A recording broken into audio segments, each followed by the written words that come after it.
Let's do a makeup tutorial. We're going to start by blocking out our brows. I'm using the NYX Viral Concealer. It's okay. I'm going to be using purples at a Blend Bunny Cosmetics and Glam Light. Make this purple weird shape on both sides. Shimmery, silvery shade and put on top and underneath. Now take a purple and draw a line. We're going to create this little triangle-like shape.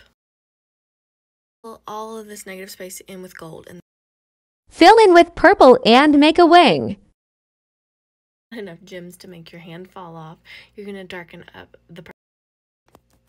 And you're going to take a little purple and you're going to make a little line under there. Then draw little like butterfly shapes. Something with gold, and then we're going to put gold gems. What I did is add some white. Now I'm going to put some mascara and lashes, put this purple lipstick on them. So this is the finished look. I kind of like it. What do you guys think?